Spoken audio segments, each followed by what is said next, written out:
Good morning. आज बनवते मी माझ्या मुलासाठी एग मसाला।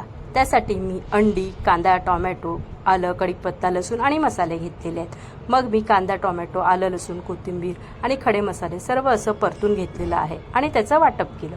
एका बाजूला अंडी बॉईल करायला ठेवली। मग अंडी मस्त अशी बॉईल झाल्यानंतर ती स्वच्छ साफ करून धुवून घेतली आणि त्यांना चिरा मारून घेतल्या। माझ्या मुलाने तर करतानाच अंड खाल्लेलं आहे। मग एका बाजूला कढईत तेल तापल्यानंतर त्याच्यामध्ये हिंग घातलं आणि वाटलेलं वाटण घातलं। मग ते चांगलं परतून घेतलं आणि त्याच्यामध्ये मी लाल तिखट, हळद, गरम मसाला आणि मीठ घालून पुन्हा एकदा चांगलं परतून घेतलं। ते थोडा वेळ परतून झाल्यानंतर मी त्याच्यामध्ये गरम पाणी घातलं आणि आपली बॉईल केलेली अंडी घालून घेतली आणि थोडा वेळ अशी झाकून ठेवलं आणि मग थोड्याच वेळात आपला एग मसाला रेडी। मस्त अशी कोथिंबीर घालून ते सर्व केलं।